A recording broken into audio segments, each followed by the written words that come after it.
하박국이 묵시로 받은 경고라.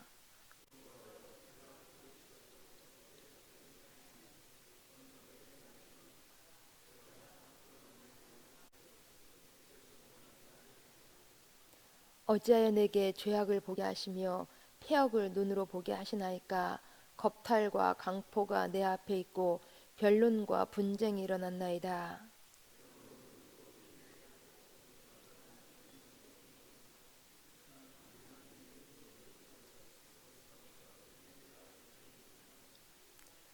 여호와께서 이르시되 너희는 여러 나라를 보고 또 보고 놀라고 또 놀랄지어다. 너희의 생전에 내가 한 가지의 일을 행할 것이라. 누가 너에게 말할지라도 너희가 믿지 아니하리라.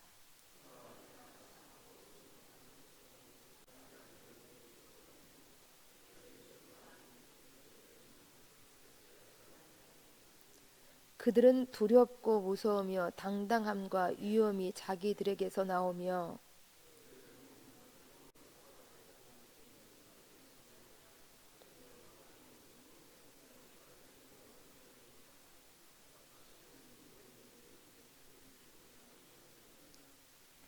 그들은 다 강포를 행하러 오는데 앞을 향하여 나아가며 사람을 사로잡아 모으기를 모래같이 많이 할 것이요.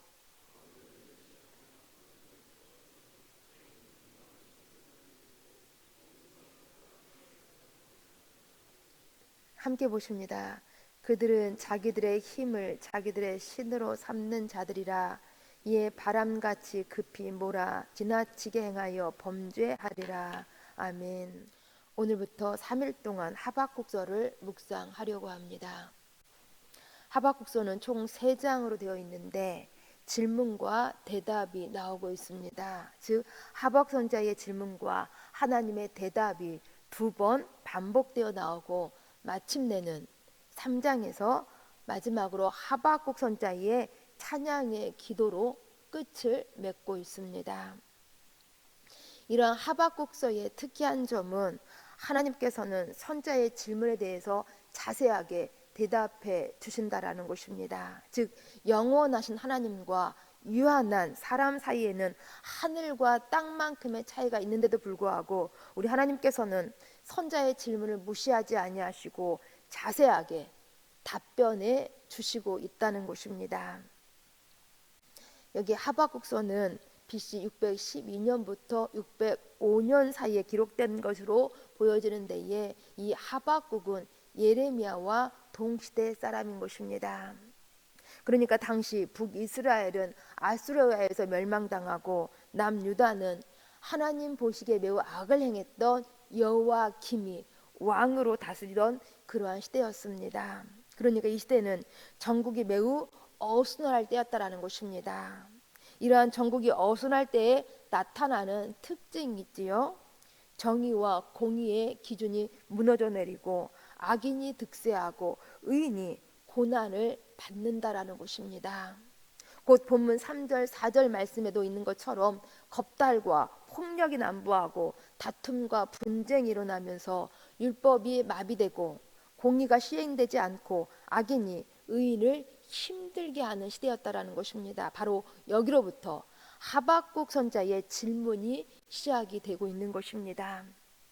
2절부터 4절까지가 하박국 선자의 그 첫 질문인데에 우리 함께 2절부터 4절까지 말씀을 같이 읽습니다. 2절부터 4절까지 여호와여 내가 부르짖어도 주께서 듣지 아니하시니 어느 때까지리까. 내가 강포로 말미암아 외쳐도 주께서 구원하지 아니하시나이다. 어찌하여 내게 죄악을 보게 하시며 패역을 눈으로 보게 하시나이까. 겁탈과 강포가 내 앞에 있고 변론과 분쟁이 일어났나이다. 이러므로 율법이 해이하고 정의가 전혀 시행되지 못하오니 이는 악인이 의인을 애워쌌으므로 정의가 굽게 행하여 짐이니이다. 아멘. 하박국 선자는 이처럼 악에 대해서 침묵하시는 하나님을 향하여서 어느 때까지일까 어느 때까지일까 하면서 강한 의문을 강한 질문을 지금 던지고 있는 것입니다. 이 하박국 선자의 질문의 내용은 왜 이처럼 공의가 실종되고 의인이 악인으로 인하여서 고통받고 있는데 하나님 그대로 계십니까? 왜 하나님께서는 이러한 부두리하고 불의한 상황을 그대로 내버려 두십니까? 라는 질문이었다라는 것입니다. 사실 선지자는 하나님의 말씀을 받아서 전하는 사람인 것입니다. 그런데 이러한 선지자도 이해가 안 되니까 질문을 던지고 있는 것입니다. 이것을 보면 하박 선지자가 매우 솔직한 사람이었음을 보게 되어집니다. 2절에 있는 것처럼 내가 부르짖어도 듣지 아니하시니 어느 때까지일까? 이것은 선지자가 상당히 오랫동안 이 문제로 기도해 왔다라는 것을 보여주고 있습니다. 선지자가 이 문제로 오랫동안 힘들었다라는 것입니다. 당시 사회 지도자층들이 행하는 부조리들, 왕 여호와의 김이 행했던 그 불법들, 이런 악한 자들의 포악함으로 인하여서 변론과 분쟁이 일어나며 부조리한 상황들이 오랫동안 흔하게 지금 보여지고 있다는 것입니다. 이런 악한 자들의 포악함으로 인하여서 유다 백성들이 매우 어려움을 당하고 있다는 것입니다. 그런데 왜 우리 하나님께서는 이러한 상황을 그대로 내버려 두시는지 하박국 선지자는 너무도 안타깝고 이해가 되지 않아서 지금 질문하고 있는 것입니다. 혹 이렇게 2600년 전에 하박국 선지자가 던졌던 이 질문, 오늘 우리도 하고 싶은 질문 아닙니까? 왜 의인이 악인 때문에 고통을 당해야 하는 것인지, 왜 이러한 부조리한 상황들이 계속 반복되고 있는데도 불구하고 하나님 그대로 내버려 두시는지 우리도 질문하고 싶을 때가 있습니다. 이런 하박국 선지자의 질문에 대해서 우리 하나님 대답하십니다. 이 하나님의 대답이 그 다음 5절부터 11절까지 나오고 있습니다. 5절부터 6절까지만 함께 읽습니다. 5절부터 6절까지 여호와께서 이르시되 너희는 여러 나라를 보고 또 보고 놀라고 또 놀랄지어다. 너희의 생전에 내가 한 가지 일을 행할 것이라. 누가 너희에게 말할지라도 너희가 믿지 아니하리라. 보라, 내가 사납고 성급한 백성 곧 땅이 넓은 곳으로 다니며 자기가 소유가 아닌 거처들을 점령하는 갈대아 사람을 일으켰나니. 갈대아 사람을 일으켰나니. 여기 하나님께서 하박국 선지자 생전에 한 가지 일을 행할 것을 하나님 말씀하고 계십니다. 곧 하나님께서는 이 하박국 선지자의 질문에 대해서 곧 이 불의한 상황을 바로잡기 위해서 하나님께서는 갈대아 사람을 일으켜서 유다를 치겠다고 답변하고 계시는 것입니다. 여기 갈대아는 바벨론의 별칭으로 이 바벨론이 갈대아 지방에서 일어났기 때문에 이렇게 부르고 있는 것입니다. 하나님께서 이 바벨론이 그러면서 얼마나 무시무시한 무서운 나라인지 또한 두렵고 잔인한 나라인지를 그 다음 6절부터 11절까지 이 바벨론의 특징에 대해서 자세하게 설명해 주고 있습니다. 바벨론은 사납고 성급하며 두렵고 무서우며 잔인하고 교만하다고 말씀해 주고 있습니다. 정말 바벨론은 매우 잔인했습니다. 보세요. 다니엘과 이 세 친구들을 이 다니엘과 같은 그 아주 작은 소년들을 끌고 가서는 그들의 이름을 바꿔버리면서 피지배국을 말살시켜버리고 바벨론의 가치관을 주입하면서 바벨론화하려고 하였습니다. 또한 시드기야 왕의 두 눈을 뽑고 쇠사슬로 묶고 끌고 갔습니다. 이처럼 바벨론은 매우 무섭고 사나움이 아주 잔인한 그러한 나라였다라는 것입니다. 또한 10절 11절 말씀도 같이 읽습니다. 10절 11절 왕들을 멸시하며 방백들을 조소하며 모든 견고한 성들을 비웃고 흉벽을 쌓아 그것을 점령할 것이라. 그들은 자기들의 힘을 자기들의 신으로 삼는 자들이라. 이에 바람같이 급히 몰아 지나치게 행하여 범죄하리라. 아멘. 이 바벨론이 이처럼 흉벽을 쌓아서 이제 점령할 것을 말씀하고 있습니다. 또한 자기들의 힘을 자기들의 신으로 믿는 그러한 나라였음을 말씀하고 있습니다. 그만큼 이 바벨론은 자신만만해하면서 교만하게 행하며 또한 크게 범죄할 것을 말씀하고 있습니다. 그러했기에 이 하박국 선자는 더욱더 정말 이해가 되지 않았습니다. 이러한 바벨론을 통하여서 유다를 멸망시키겠다고 하시다니, 생각해 보세요. 하박국 선자는 유대 사이의 이러한 불의한 상황, 부조리한 형태를 우리 하나님께서 해결해 주실 것을 기대하면서, 또한 유다 백성들을 구해 주실 것을 기대하면서 하나님께 질문했던 것입니다. 그런데 우리 하나님께서는 이러한 유다의 악함 때문에, 유다의 이러한 부조리한 상황 때문에 더 악한 바벨론 나라를 통하여서 해결해 주시겠다고 지금 답변하고 계신다라는 것입니다. 사실 이렇게 되면 이 바벨론 군대는 어쩌면 더 큰 고통을 유다 백성들에게 가져다 줄 수 있는 것입니다.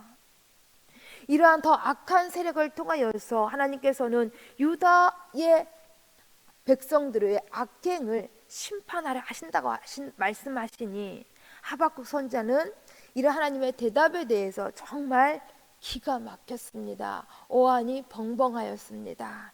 그래서 하박국 선자는 또다시 질문하는 것입니다. 12절부터 17절까지가 다시 이제 던졌던 하박 선자의 두 번째 질문인 것입니다. 14절부터 17절까지 말씀을 같이 읽습니다. 14절부터 17절까지. 주께서 어찌하여 사람을 바다의 고기 같게 하시며 다스리는 자 없는 벌레 같게 하시나이까.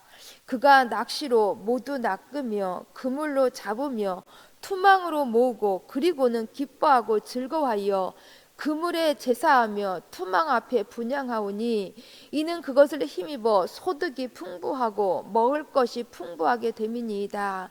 그가 그물을 떨고는 계속하여 여러 나라를 무자비하게 멸망시키는 것이 옳으니까. 아멘. 주께서 어찌하여 하면서 그가 멸망시키는 것이 옳으니까 하면서 더 강하게 질문하고 있는 것입니다. 즉, 두 번째 하박 선자의 질문의 내용은 바벨론은 도저히 하나님의 도구로 사용될 수 없다는 것입니다. 마치 어부가 자신의 힘을 남용하여서 바다의 모든 고기를 가차없이 쓸어 담는 것처럼 바벨론이 그렇게 유다를 다스리는 것은 옳지 않다는 것입니다. 즉, 바벨론은 매우 불의한 어부와 같기 때문에 이들을 사용하여서 주님의 백성들을 심판하신다라는 것은 도대체 이해가 안 된다고 절규하며 다시 질문하고 있는 것입니다. 이러한 하박 선자의 답변에 대해서, 질문에 대해서 우리 하나님께서는 무엇이라고 답변하실까요? 하나님께서는 무엇이라고 대답하실까요? 이 대답은 내일 2장에서 함께 살펴보겠습니다. 그렇다면 오늘 이 하박국의 선자의 질문이 우리에게 주는 교훈이 무엇인지 두 가지로만 살펴보겠습니다. 첫째, 하박 선자가 이렇게 눈물로 질문을 하나님께 토로했다라는 것은 하박 선자가 하나님 앞에서 올바르게 살려고 몸부림쳤다라는 것을 보여주고 있습니다. 하나님 앞에서 올바르게 사는 것을 포기한 사람은 결코 이러한 질문을 할 수 없는 것입니다. 또한 이 질문을 오랫동안 하나님께 드렸다라는 것은 하박 선자가 늘 하나님 앞에서, 하나님 안에서 살려고 몸부림쳤다라는 것을 의미하고 있는 것입니다. 이러한 하박국 선자였기 때문에 이러한 선자는 하나님께로부터 답을 얻을 수가 있었습니다. 우리의 신앙생활에도 사실 이해가 되지 않는 일들이 많이 있을 수가 있습니다. 그런데 그 해답을 찾는 사람들이 많지 않습니다. 그것은 하나님 밖에서 답을 찾으려고 하기 때문인 것입니다. 곧 하나님 안에서 질문하는 사람들은 반드시 하나님께로부터 답을 얻어낼 수가 있는 것입니다. 왜냐하면 우리 하나님께서는 천지를 창조하시고 끝까지 우리를 책임지시고 다스리시는 좋으신 아버지 하나님이시기 때문인 것입니다. 곧 하나님께서는 우리의 질문에 대해서 하나님의 방법으로 하나님께서 대답해 주신다라는 것입니다. 바로 여기에 우리의 소망이 있는 것입니다. 두 번째, 하나님께서는 우리 예수님께서 이 땅에 오시기 약 600년 전에 하박국 선지자와 이처럼 교제를 하셨습니다. 즉 하박국이 하나님께 질문하고 하나님께서는 그 질문에 대답하셨다라는 것입니다. 물론 그 대답이 이해가 되지 않았기 때문에, 마음에 들지 않았기 때문에, 도대체 자기가 원하는 대답이 아니었기 때문에 하박국 선지자는 또다시 질문했는데도 불구하고 하나님께서는 또다시 그 질문에 대답해 주셨습니다. 곧 비록 하박국이 하나님의 대답을 온전하게 이해하지는 못했지만은 하나님께서는 또다시 설명해 주시는 좋으신 아버지 하나님이셨다라는 것입니다. 우리는 이러한 사실을 통하여서 하나님께서는 우리와 교제하시는 좋으신 아버지 하나님이심을 보게 된다라는 것입니다. 때로 우리가 완전하게 이해하지 못하여서 또다시 질문할지라도 하나님께서는 그때도 다시 우리에게 대답해 주신다라는 것입니다.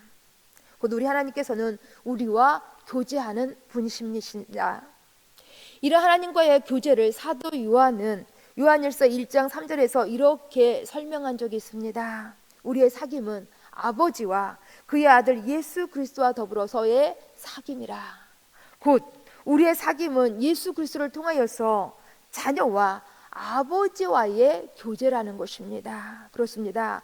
하나님께서는 우리 예수님을 이 땅에 보내주셔서 죄인된 우리와 화해시켜 주셨습니다. 그리고 우리에게 하나님을 아버지라 부르는 자녀가 되게 하셨습니다. 곧 예수님을 통하여서 하나님께서는 우리에게 아버지로 다가와 주셨다라는 것입니다. 그래서 우리는 자녀로서 아버지 하나님과 교제할 수 있는 특권을 누리게 된 것입니다. 우리는 하나님을 아빠, 아버지라 부르면서 하나님과 대화할 수 있게 되었다라는 것입니다. 우리는 아버지의 아들, 딸로 하나님과 나누는 그러한 교제를 할 수 있는 것입니다. 이러한 아버지 하나님이 우리의 질문에 대답해 주시고 우리의 기도를 들어주시는 좋으신 아버지 하나님이신 것입니다. 이런 하나님과의 교제가 늘 예수 그리스도를 통하여서 있어지실 수 있기를 간절히 소망합니다. 우리 함께 기도하십니다. 참 좋으신 아버지 하나님, 감사함을 드립니다. 만왕의 왕 되신 하나님께서 죄인인 우리의 질문에 대답해 주시니 참 감사함을 드립니다. 그렇습니다. 우리도 신앙생활하면서 갖게 되는 많은 질문들이 있습니다. 하나님, 이러한 질문들을 늘 예수 그리스도 안에서 우리 아버지 되신 하나님께 늘 가지고 나와서 하나님의 대답을 들을 수 있도록 도와주시옵소서. 혹 우리가 원하는 대답이 아니라 할지라도 또다시 하나님께 질문하면서 하나님과 교제하며 하나님의 뜻을, 하나님의 마음을 더 깊숙하게 알게 되는 우리가 되어질 수 있도록 도와주시옵소서. 그래서 결국 우리도 하나님께서 옳았음을, 하나님이 현명하셨음을 늘 깨달으며 더욱더 하나님을 성축할 수 있는 우리가 되어질 수 있도록 도와주옵소서. 예수님 이름으로 기도합니다. 아멘.